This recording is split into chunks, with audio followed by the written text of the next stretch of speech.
Welcome to Two Bees in a Pod. I am Bilola. And I am B. Leonga, and this is a podcast about immigrant experiences in the U.S., sharing our perspectives on various topics, Including straddling cultures, fitting in, staying connected, learning and unlearning the good, the bad, and the ugly.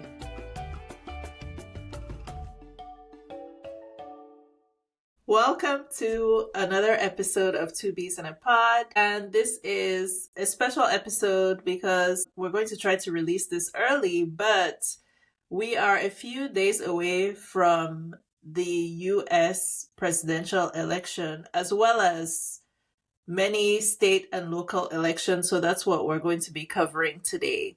And our icebreaker is on theme with that. So the question today is, what's something you would change about the democratic process in the US? Everything. Be specific. Everything. But the three things that really bother me right now would be we live in a constant election cycle. Whatever the result is next week, there will be somebody who is going to be preparing the documents to file their re-election campaign as soon as they are declared. And it just makes it exhausting and I think contributes to the kind of voter apathy that we see in this country. It takes forever. We live in a constant election loop. Remember last year or in 2017, on Inauguration Day, the president who was being inaugurated filed his re-election campaign documents on the day he was inaugurated, putting us in a 4-year, and his entire presidency was a campaign. So that's one. Another one is money, which we owe to the Supreme Court with their decision, Citizens United. There's just so much money in elections. Sometimes it's by people who have no stake in the election, which is to say there are local elections which are being influenced by money from people who don't even live in states. They probably have some benefits to gain from whoever the winner of that election is, but it's disturbing how much money is put into elections. There needs to be no outside donations. I get that elections run on money, but we need to find another way to do it because there's just so much quote unquote dark money being thrown into elections, which in turn, is it really the voice of the people? Because at the end of the day, yes, the individuals cast their ballots, but they have been influenced by all these ads, which are funded by money which may or may not be able to be traced. I hard agree on that. Whether that comes from taxpayers, there should be a set amount that each candidate is allocated, and it should be illegal to get donations from anywhere else so that everybody is working with the same budget. Look at how much money Elon Musk has given to Donald Trump's campaign. When I go on Instagram now, I kid you not, over the past week or so, whenever I open my app, the first post I see is from Kamala HQ, and it's just like, Donald Trump is outspending us. It's all this, and then I scroll down, it's Colin Allred asking for money for a Senate, for Texas to run against Ted Cruz. It's that should not be a thing, that should not be a deciding factor how information goes out to people. Because yeah, to your point, people are casting their votes individually, but they are doing that based off of information that is supplied to them and funded, right, by parties who have invested, interest one way or the other. So yeah, take the money out. For me, if I had to pick one thing, it would be the Electoral College. The US presidential election should just be decided by popular vote, right? And we have seen in my time of living in the US at least 2 presidents who lost the popular vote and won the Electoral College and became president. That it has changed the course of history of this country, those 2 presidents. So it's not like a small thing. And if for listeners who don't live in the US or are just not familiar, I really encourage you to look up the Electoral College, what it is, why it was, put in place in the first place, find out the history of that. It just has no place in modern a modern democratic process, it should just be disbanded. It should be decided by popular vote. Like, I don't know who is still a proponent of it at this point. It really makes no sense because you see it in the campaign. The campaigns keep going to the same couple of states: Wisconsin, Pennsylvania, North Carolina.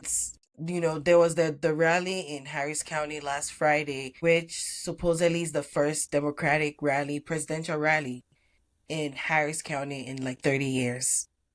And just for the listeners, Harris County is where Houston, the city of Houston, is located. Like, yeah. Houston is very clearly a Democratic city in a red state, Republican state. But the fact that in 30 years there has been nothing at all. It's like the election comes down to a few states.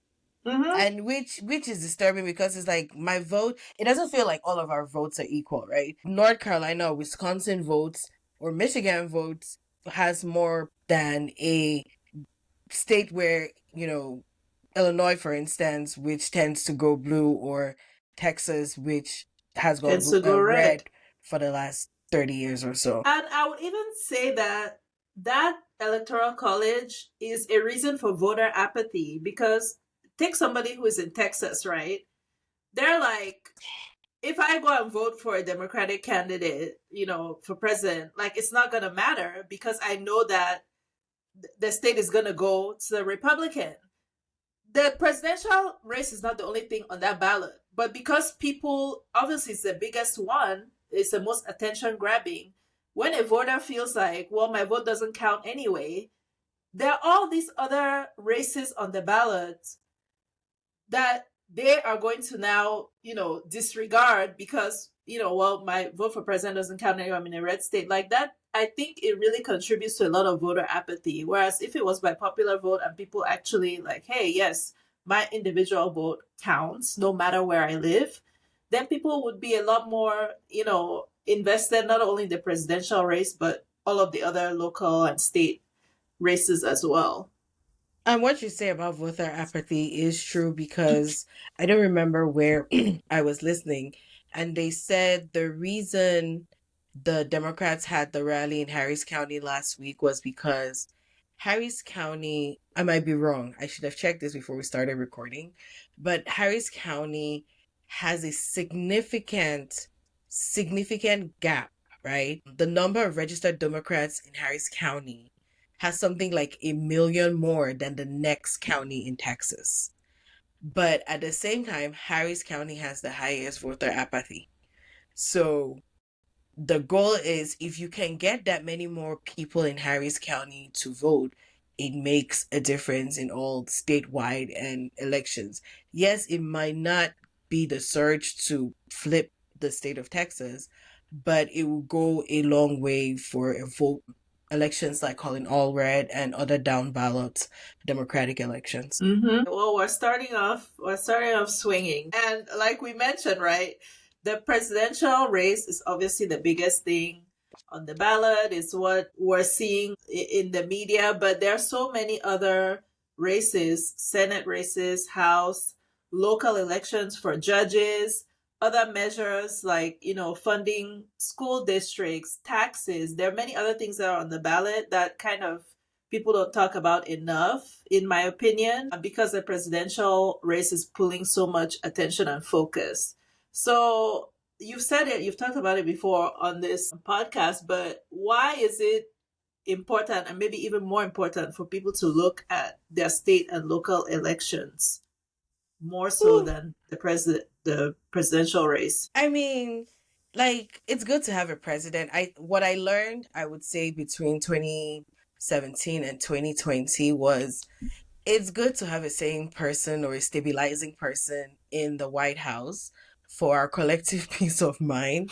But on a granular level, the things that affect your day-to-day life are the people on the down ballot options. Those are the people that really affect your lives, your local elections, down to your mayor, your library. We had local elections a few years ago where we had candidates who wanted to ban books from the library, which I disagree with. And so it was a cycle that usually does not get enough momentum, but it's critical, right? The president is not going to come and ban books in the library, but these type of people are going to decide the kind of books that the children in a community have access to. Let parents decide what books are okay for their kids and what books are not, but you should not be summarily banning books. In the state of Illinois, judges are elected, and every 2 years you get the option to recall them. And it is arduous. I'm not going to lie. In this current election, we have over 70 judges up for recall. And it involves you going through the list, every single one. At least I like to be an informed voter. So I have to go through that list, everyone, and Google, try to find as much information I can, because in 2020 a judge was recalled. So for you to be recalled, you have to get 60% of the voters agreeing to recall you. And there was a judge who locked up a 9-year-old. I don't care what the reason was, what the idea.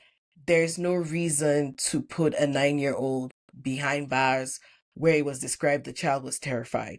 It was said it was a relative, but it does not matter.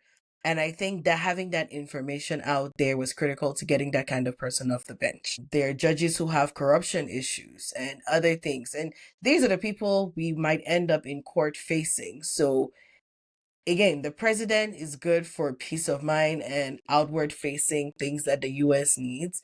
But imagine having to go to court and facing a judge who might have been racist or a bigot or something, where you had a chance to take them off the bench and you did not do that. That's a really good point. And to your point, there judges, like if you look on my ballot, there are a lot of district judges that are up for election.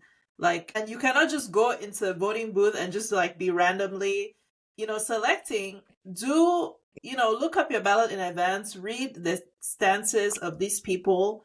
And there are a lot of women, of color judges who are on the ballot. If you're voting in Houston, Harris County, and Texas, there are a lot of judges on there.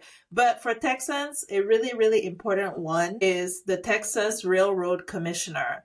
If you live in Texas, please pay attention to this race. First of all, that position has nothing to do with railroads. That's like an antiquated, archaic title of that. They need to change it. It needs to be Energy Commissioner or something like that. When we have these winter storms and the power grid fails, that position is directly tied to that. So they manage everything from, oil and gas. That the commission is made up of 3 people. So it's a 6-year term, and I think they stagger those roles. So there's one, position up for election this cycle, but oil and gas, clean energy, decisions, nuclear energy, everything to do with energy in the state of Texas. If you are concerned about climate change, pollution, you should be looking at this position on the ballot. And if you're somebody who just says vote blue no matter who, that I would really encourage you in this particular race, especially to look at what the candidates are standing for. Because if you're somebody who wants to see investment in clean energy in Texas, then go and read. I think there are 4 people. There's a Democrat, Republican, Green Party, and a Libertarian on the ballot, and I think one write-in candidate. Go and look at their positions on the things that you care about. If you want to see more oil drilling, more pollution, go and see the candidate that aligns with, with your values. If you want the oil and gas industry to be put in check and you want to see investment in clean energy, go and see the candidate that aligns with those values. And again, just in general, how energy is managed in Texas. So don't start crying, in February when an ice storm comes and, the power grid fails and you're shivering in your house. Again, you had the opportunity to, put somebody in a position of power where they could influence how those things are handled. And again, one person, one race is not going to change, things overnight, but we have to be aware of these things so that as we're voting in each cycle, eventually we will have an energy commission that represents what the people of Texas want. And, so that we're not scared when a freaking, winter storm comes through, whether the power grid is going to be able to withstand that. So that's one state race that I just wanted to shout out for Texas, especially. So this is because I don't live in the city of Chicago, but a very big race in the city of Chicago currently is the Chicago School Board of Elections. Is the very first one of its kind. And I think there are going to be 21 school board members. The mayor gets to appoint 11 and 10 are going to be voted. And of these 10, there's a group of 10 that is being sponsored by proponents of school choice. People who say parents should be the ones to make choices for their children's education, which sounds good, but ideally what they're pushing for is more charter schools and also for wealthy parents to be able to take money out of states' education budgets and pay for private schools. Because for those who don't live in the US, in most states, cities, there is a budget for education which is assigned per head, and every child in that jurisdiction has a cost. People and children, this is for usually all of this money goes to public school education.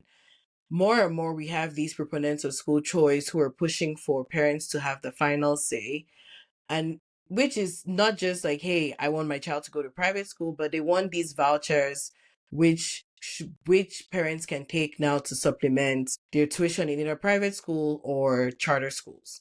The goal is mostly for the wealthy people to get money from the state to pay for private school, but it's disguised as school choice, and so kids can go to charter schools. I have a lot of there are probably some good charter schools, but if I remember correctly, there's a lot of places where charter schools don't fall under the public school system, so the rules that govern public schools don't apply to them. There could be rampant discrimination. Children who have atypical children who might need individual learning plans might be too much work for charter schools or private schools, and they're not going to take them. But then you're pulling resources that funds these individual education plans from the public schools, and so it's a lose-lose situation for some kids. And so in Chicago, this is a very big deal because the current mayor of Chicago is a former teacher, a very pro Chicago Teachers Union, and there's a lot of outside donations. People who don't even live here. CEO of Netflix, Reed Hastings, who is a pro school choice, is heavily funding that election. The family that owns Uline, they make a lot of packaging. I believe they're from Wisconsin. They've spent a lot of money on this race. Like, you would think that it's a school board, 10 people. So far, they have spent $7 million on this election. Jeez. And people started campaigning maybe a month ago when they dissolved the school board and started this process. There's been some drama about it, but they have spent $7 million in about a month or more for 10 positions on the school board. And so, like, you might think that this is not significant, but if you have kids or planning to have children, you need to pay attention, because in the former president's government, the person who was in charge, the Secretary of State of Education, is somebody who has been pushing hard for school choice and charter schools, the Mercer family. And so it starts at like city levels, but if you don't start fighting back locally, this thing only get bigger and bigger, and who knows where we're going to be 10, 20 years from now. Agree. So we've talked about local election, right? But the presidential election it also matters a lot, right? In the future of the country, Supreme Court judge, nominees and such things. We've seen how in the past, like the Supreme Court pick really, of course, it's picked by the president. And if the president has certain values, they're going to nominate judges that align with those values. I don't want to go off on a tangent, but that's another thing I would change about the US. Supreme Court judges should not be lifetime. That should not be a lifetime position. If you are found to be corrupt, first of all, they should be able to recall you, Clarence Kunas, whatever his name is. And it should just have a fixed term. Like, I don't understand, like, how can you be in a position? Ruth Bader Ginsburg, I'm looking at you wherever you are in the afterlife, hanging on your deathbed, and you're still a Supreme Court judge? Like, come on. Anyway. If you're getting the job done, I understand the sentiment of they put it such that you don't feel indebted to the person who put you there and you're supposed to be apolitical. But our current Supreme Court is very much political. They are not hiding it. And so I do think there should be a review process. The same way in Cook County we get to recall judges, I think that we, Mm-hmm. the people, need to be able to recall Clarence Thomas. I'm just going to segue to say the most upsetting thing to me about Clarence Thomas being on the Supreme Court is that he was nominated to replace Thurgood Marshall. If you do not know about Thurgood Marshall, he was the first African American on the Supreme Court, but you should go read about Thurgood Marshall and all the things he fought for, and for his memory and legacy to be sullied by this man is deeply painful to me. To me, that is extremely painful. Agree. But don't you think, okay, fine, let's not say fixed term, but shouldn't they have a retirement age? Like, come on. Like, they should have a retirement age. Like, okay, this is your age is fixed. You don't have a choice. You're retiring at this age. I have a real issue with that. And to this day, I don't know why RBG was hanging on like that. She I don't really know. threw a wrench. She threw a wrench She in messed up. things. She Did. definitely messed up. She messed up because it's like there's an unwritten rule. When a president aligned with your values comes into power, it's like, okay, we have control now. We can slide in the next person to guarantee. She should have just gone in 2010 or whenever. I don't know why she would not go Like, home. what did she think was going to happen? That she was going to live forever? I don't understand. Anyway, okay, so we went off on a tangent, but it's not really a tangent because it's related. Like, the presidential race really matters because they have long-lasting impacts, like the Supreme Court picks if they're in power at a time where a Supreme Court seat becomes vacant. And as many people are aware, or if you're not, the Supreme Court makes a lot of decisions that have, lasting impacts. For example, on women's reproductive rights, on gay marriage and things like that. Affirmative action, Yep. voting rights, Mm-hmm. voting. Just yesterday, they decided that Virginia could purge over 1,000 people from their rolls.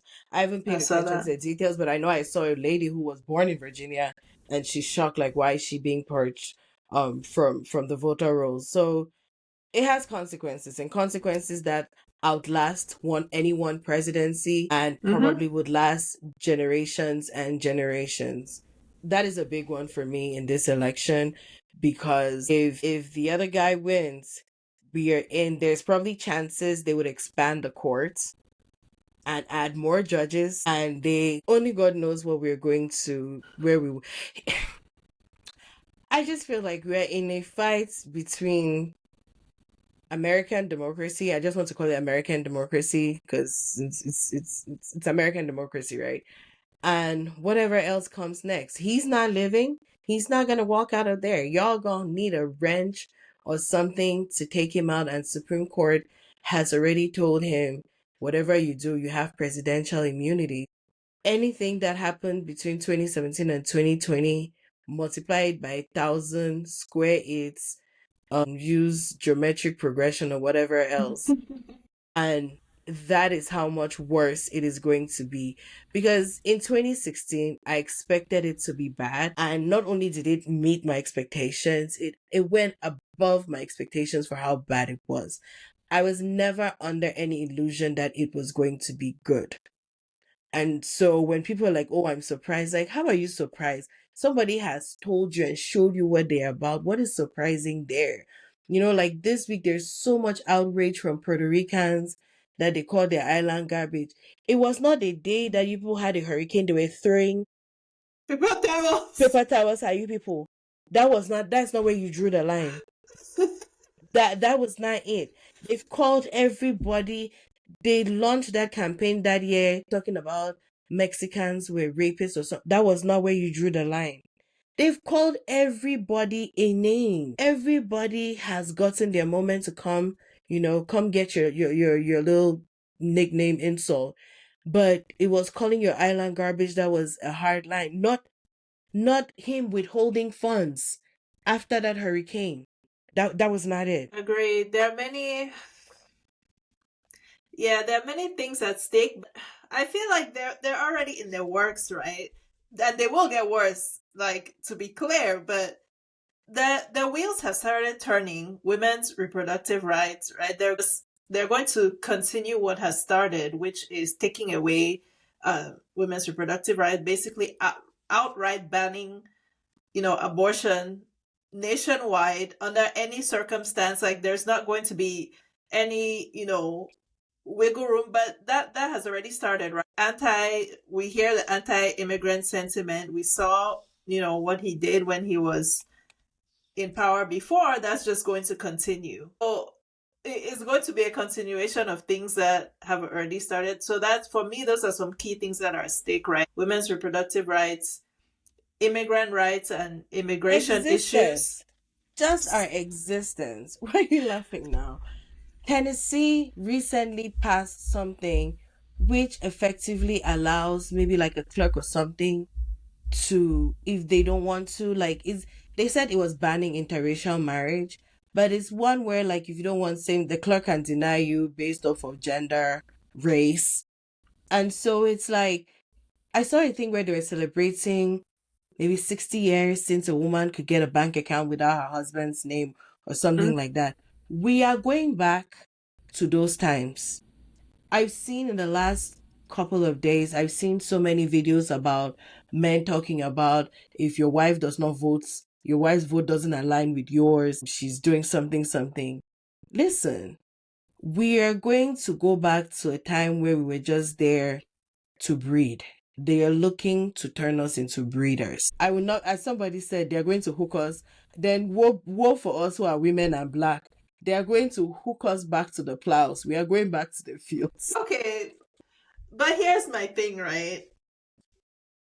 This shit is not going to start, like I said, it's not going to suddenly start on January 20th, 2025 if Donald Trump is elected. It has started, and it was continuing while a Democratic president was in power. That's the first thing. And the second thing is that Donald Trump is the face of this movement, right? That man is not going to, even if he wins, he will not live to the end of his presidency. It's not even live, it's the competence, it's the mental capacity. Agree, but he's simply the temporary face of that movement, right? And even if he loses, America has dodged a bullet, but that bullet's going to circle back. You know what I mean? Like that, we need to, I know that immediately, yes, we need to, there's an immediate danger, like for him not to get in office. But if things go as you and I hope, and, millions of other people, and Kamala wins, what are we going to do, like, following that? Because the people who voted for him and who are in support of all these things that we're talking about, they'll still be here amongst us, and that movement is going to keep on chugging. So here's the thing. In 2010, we had the Tea Party, and they were ho up at that, right? And the Tea Party was a precursor to wherever we are now. So it's either they fade into oblivion and the next person comes. Because no, remember all the Tea Party stars, where are they today? Yeah, but it'll be the Pro Max version, right? But I think that he fed that beast. They fed the beast, and it's on them and their party to figure out where they go next if they don't win. Now, if they win, all of us, we're in for it. Because they play on people's fears and insecurities, and he's the person of the common people. Sir, you live in a gilded gold. Like, the biggest con is the fact that he has convinced people in middle America and rural America that he's one of them. No, he ain't. He ain't never been. He ain't never gonna be. So do they we? really believe he's one of them? Yes, now they are united in hate. amongst other things, because none of the things that he champions really benefits them. But he plays on the race card a lot, or the fear Mhm. of the different all these other people, and they're taking from you and they're stealing from you. And it's like he plays on that and heightens it. So when he doesn't win at something, they're mad now at their neighbor who has quote unquote taken their job. And that's how we have all these mass shooters that you can draw a straight line to what he's saying. Versus, look at when that shooter went to the store in Buffalo, New York, because he said they were giving black people, the government was giving black people money or whatever it was. So, and like you said, it starts if it's actively happening, right? Which is why we say you need more than just a democratic president. You need governors. You need governors with common sense. You need house of it starts at a granular level.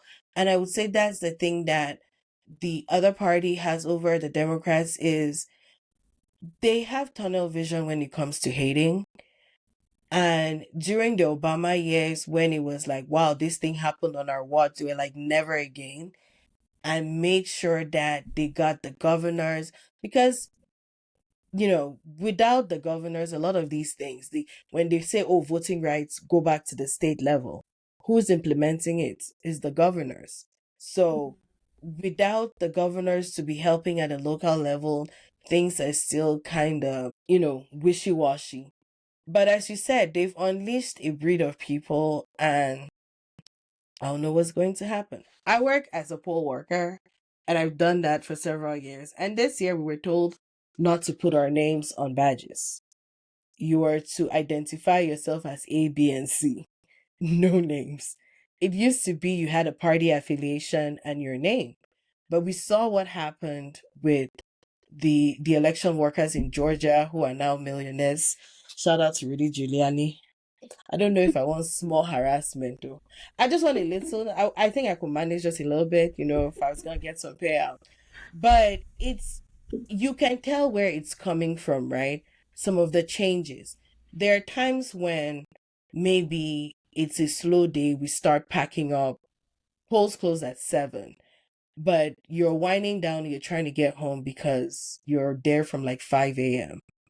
We've been told, like, under no circumstance do you touch any polling equipment while we have voters, right? Because it's like procedure that we should follow. But to a voter, it's like, what are you doing, or how? And I've noticed, like, voters have become more and more aggressive. They Mm. question everything you do. So you constantly have to like woosa and explain, I'm doing this for this reason, I'm doing this for this reason.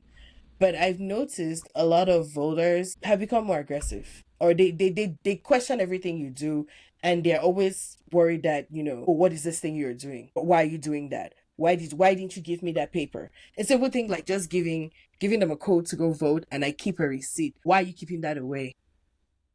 Like they're paranoid about voter Everything. fraud, right? Yeah. And there's a myth, right, which I think people like Donald Trump and other right wing candidates have done a really good job about spreading this myth that undocumented people, or not even undocumented, non citizens are voting, right? So in America, for those who might not be aware, in America you have to be a citizen to vote. Even if you have a green card, you're not eligible to vote. So there's this myth.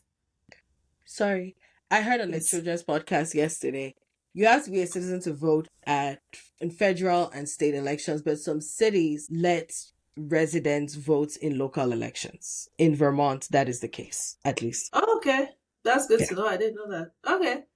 Well, this myth, right, that like Non non-citizens and particularly like undocumented, people are voting, and specifically for Democratic presidential candidates. And it's like this boogeyman image that, Democrats are bussing in, illegal immigrants from the border to come and like vote. And there's data like you can look up to see the number of times in the history of American voting that non-citizens or undocumented people have voted. Like it's minuscule.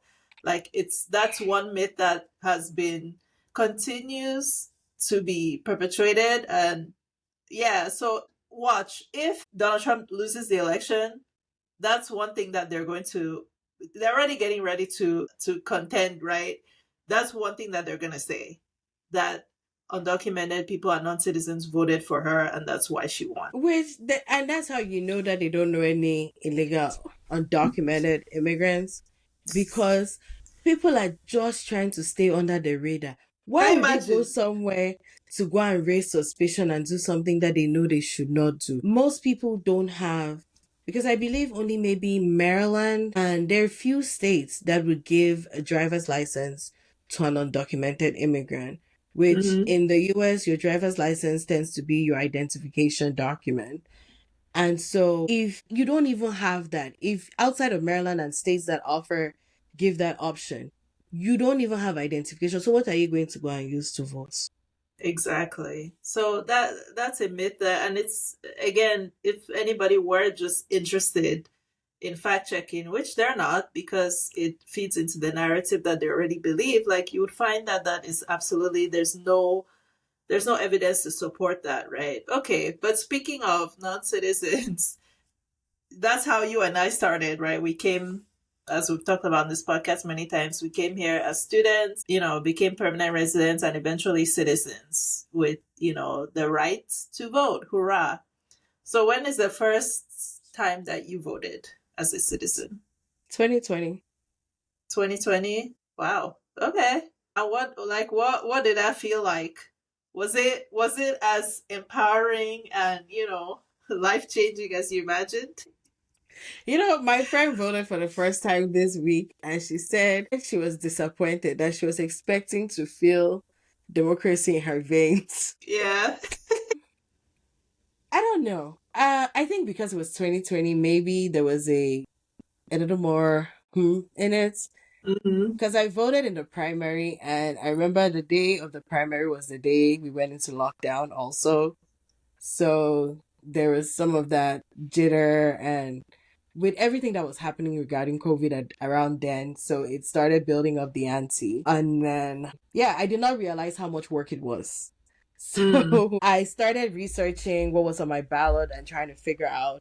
I did not realize how much work it was and how much stuff I took to the polling place with me, because I had my stack of papers for my judge recall and like everything that was on the ballot, and trying to like make sure I had Googled and researched every candidate. I was not expecting that. So it was, but I felt fulfilled.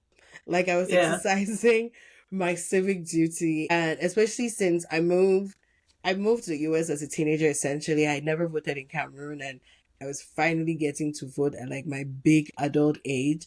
So as hard and, much more work I was anticipating, I felt like I was being an adult and I was doing my part, and I needed to make sure I was doing not just voting, but being an informed voter. Nice. So I voted for the first time in 2022, and just like you, I did not realize like how much preparation I needed to do.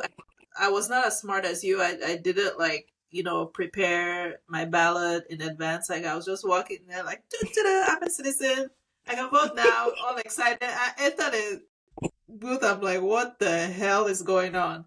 So yeah, I was not prepared, but that was a good lesson for me, because the next time I voted, which was last year, we had local Mayor. elections. Yeah, I was much more prepared next time. Like I did, my pre-work in advance. I don't know if I printed out my ballot or I just saved the selections on my phone so that when I went in there, I had already researched all of the candidates. I knew what I was voting for. And that's what I did early voting this year. And that's what I did again this year. So yeah, I felt like you, of course, I never voted in Cameroon. So that was my first time, and I felt empowered. I'm like, yeah, my vote counts, Yeah. Okay. So I don't know why this came to my mind when I was drafting this question, but if you're on dating apps, right? At least on Hinge, there's an option or one of the selections where it talks about politics, and you can choose like your political leaning, and I think it gives you an option to say like apolitical or not into politics, or there's something like that. It's either a choice or it's something that people will often write on their dating profiles. And that's a red flag for me. And I'll explain why. When somebody says that I'm not political or I'm not into politics, you may not be interested, but your very existence is political, right? Like, to your point, everything from, if you have a child, the school that they go to, how the decisions are made about that school and what they learn in class, those are political decisions. If you are a woman, being able to access, care, or even just a man, non-binary person, being the kind of healthcare that you can access, what you pay for it, what you pay for medication, those are political decisions that are being made. If you pay rent, you might be sitting there saying, okay, I'm not into politics. You know who's into politics? Your landlord.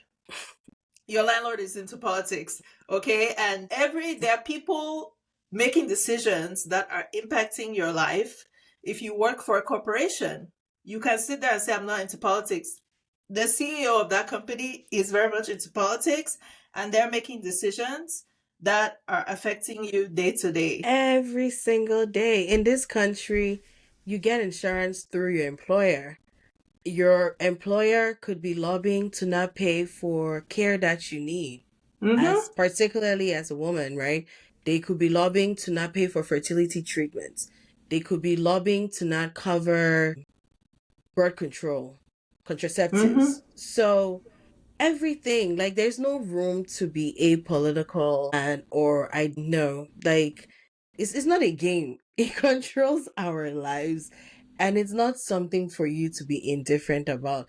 I think that if you say I'm not into politics, you've told me everything that I need to know about you. And I don't watch that balloon popping show, that red balloon show.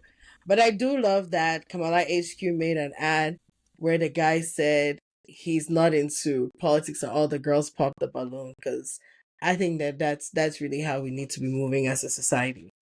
Agree. It's one thing to be frustrated, right? You can say, like, I'm frustrated with our political system. Like, but to say that, oh, you're just indifferent, you cannot be indifferent, because the people that are making decisions that impact you are not indifferent, and you cannot escape. I don't care if you're not a marginalized person, if you're a straight, white, 6 foot tall man with a trust fund and blue eyes, you cannot be apolitical, because you didn't get that reference, did you? Say it again. I'm looking for a man in finance, trust fund, 6'5", blue eyes. It's okay. It's a few months old on TikTok. So I knew that's where it would come from. Yeah. And I feel like there's only one group in this country right now that can somewhat get away with being apolitical, and it's wealthy Caucasian men. But even they can't, though. Like, even they can't. They can attempt, but for the Right. most part, it's a very small group. The rest, everybody else, like Francesca Ramsey does, I never knew the leopard was going to eat my face. Like, we are all going to find, some of us have always known. Some people are going to get a rude reawakening at some point, like, oh my gosh. But I also hate this thing of, like, oh, I thought abortion was bad, and it was only people who were, what's the word? Not promiscuous. Irresponsible. Until you find out they are medically induced abortions. There's the spectrum of abortions. But why does it take it happening to you for you to empathize with the next person? Why can't you just say, hey, I don't know what this person is going through, let them make their choice, versus you want to impose it, and then when it happens to you, it's like, I didn't know. Okay. But there are even women who, like, they are anti-abortion, but they have had abortions, and it's this kind of weird. They think that their situation was the exception. Yeah, or the lawmakers who are anti-abortion but paying for abortions. Yeah, exactly. Like, you've cheated on your wife, your mistress is pregnant, and you're Venmoing her money to to cop an abortion. But you're over there, like, legislating, for women to not have that same Right. And that's the thing about, some of these measures, right? You will never, I don't care what kind of, if we go back to, if we live in a handmaid's tale time, you will never outright ban abortion. You will simply make it more dangerous for lower income women because rich women will always find a They'll way. always have access. They They will go always to will. they will go to their doctors and they will make it happen between themselves. The only people who are going to suffer are the women without means.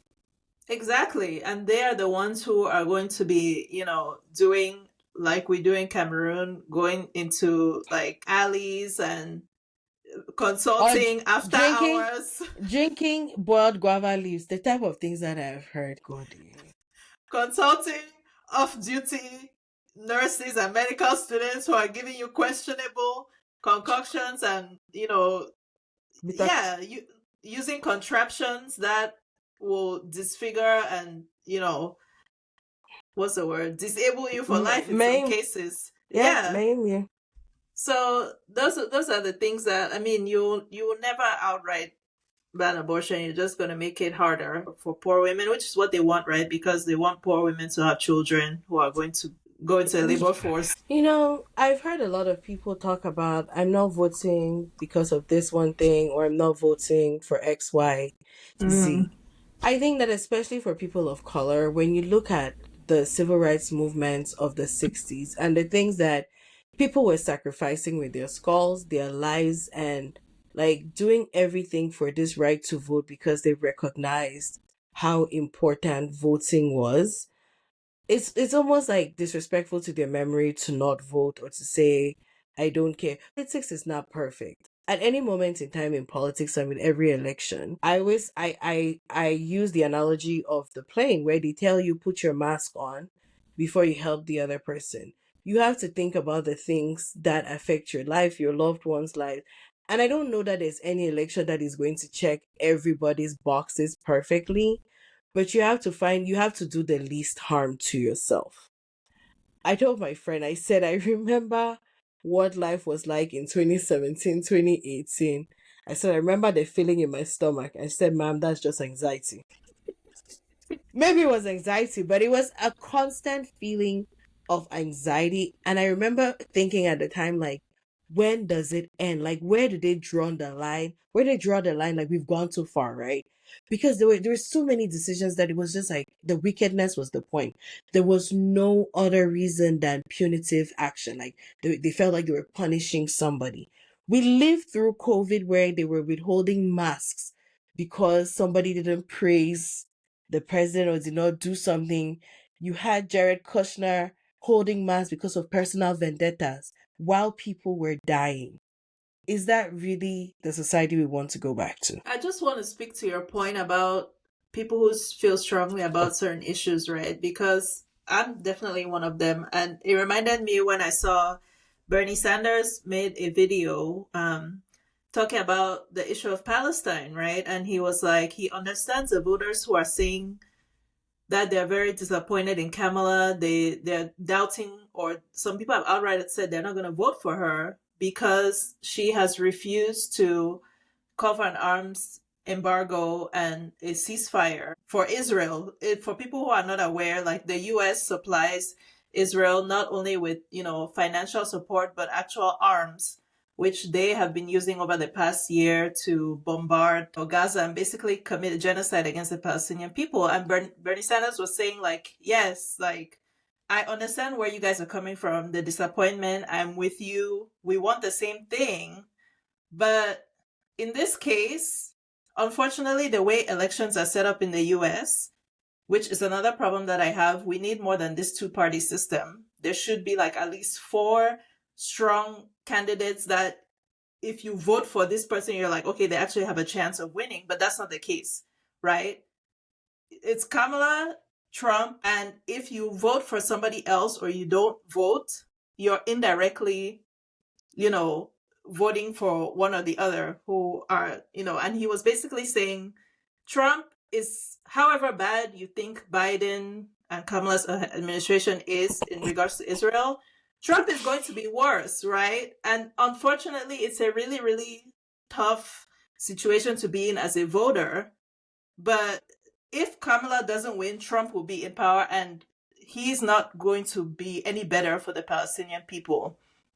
So I'm not telling anybody how to vote, but it's kind of, we're stuck between this place where, like, okay, do we want the devil, or we want this person who, I mean, has not done anything to stop the genocide that's been happening over a year, but there are other issues that are at stake. And at least with her, we know that we have a chance to say, hey, we've been talking about this thing for over a year. You need to do something. Is she going to make the kind of radical change that we want to see? No, she's not. Like, let's just keep it real. She's not going to. But the alternative, which is Trump, he's not only not going to do what we want, it's going to be worse, right? Hasn't he said finish it or something like that? Listen, he has said he's praising Netanyahu. Like, he has praised Netanyahu. So, I mean, if I could revise my answer to the icebreaker, I would say that my number one thing with the US Democratic, like, this two-party system has got to go. Here's the thing with the two-party system, right? Given the way that the government is set up, the third party does not come at the presidential level, right? I will point fingers at Jill Stein, who pops up every 4 years. And if you really wanted it, because if you get a third party candidate but nobody in the House or in the Senate, then you're still going to. Like, you take the momentum and start from the grassroots and come up, versus popping up every 4 years and then not being able to answer basic questions about government. It doesn't give for any confidence, like, yeah, this is the candidate that can get there.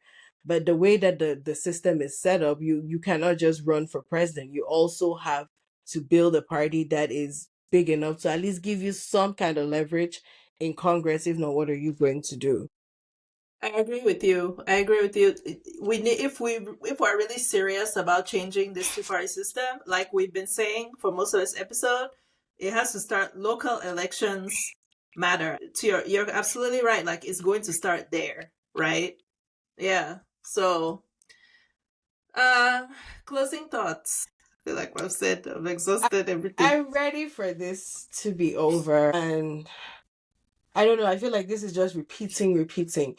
Because sometimes you see, it's so strange, but I blame the education system in this country also, because there's so many things about government that are not taught in schools or anywhere else, and you have to want to know to have this information, because I can't believe that there are people who really think that during COVID it was the president that sent them checks, and yeah, there are people who believe that.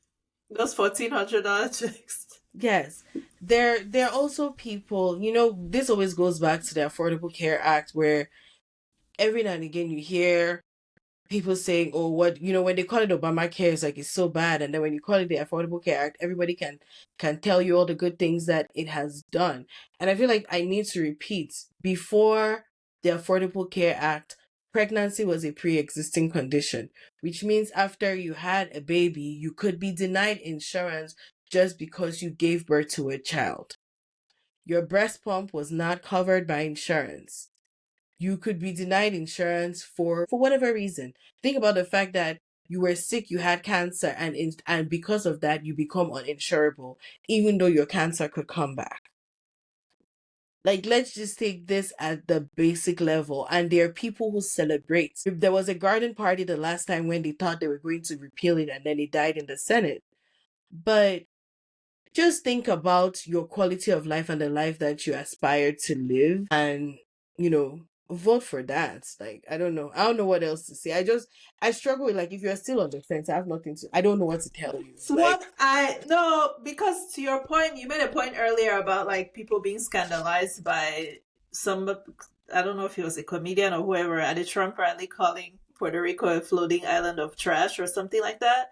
But to your point, it's like, is this where you guys actually, became scandalized and shocked? Like, that's how I feel about people who say they're on the fence. I'm like, what exactly? You're not on the fence. You know what you want to vote. I'm like, what What is it that you need to see? Additionally, this man is a rapist. I mean, he was not convicted in criminal court, but in a civil lawsuit, essentially, like he has been convicted of fraud. You have heard everything that he has been saying from 2016 till now. So, like, what exactly? Can you let us know what is that information that you're missing that is still making you undecided? If you are undecided between these two candidates, like that's what blows my mind when I see people and they're interviewing them. Yeah, undecided voter, sir, go and sit somewhere. See, before we go, I'm going to leave with this joke. My friend sent it to me yesterday. It's a very Catholic joke, right? So I'll give context. St. Anthony of Padua is the patron saint of lost items. I tell people, like when Ning was here and we are talking about it, that when I cannot find something, I several times I've prayed to St. Anthony and I found it. I cannot explain it. St. Jude is patron saint of lost causes. So the joke says, hey, St. Anthony, we need you. America is trying to find itself. And St. Anthony said, I think this one is a case for St. Jude. Oh, I love it. That's a very Catholic joke, but I'm glad. Thank you for explaining so that we could get it. So that I'm bracing myself for whatever Tuesday brings. I don't work in a very busy precinct, so I don't expect anything to pop off. But yeah, I'm bracing. But it looks like there's so many more people who are voting early, which, it's good. So hopefully there will be a better count, by a more accurate count. I think we are going to be waiting for Pennsylvania again because apparently they don't do in-person early voting. It's all mail or ballot boxes. I don't know. Because of the games the post office is playing, I want to tell everyone that please go and vote in person. But I understand it's not possible for everybody, but make sure you vote. Take a friend, drag a friend, I had a friend who I'm going to send him this episode so he can know that I'm calling him out because he was born in these United States and has never voted.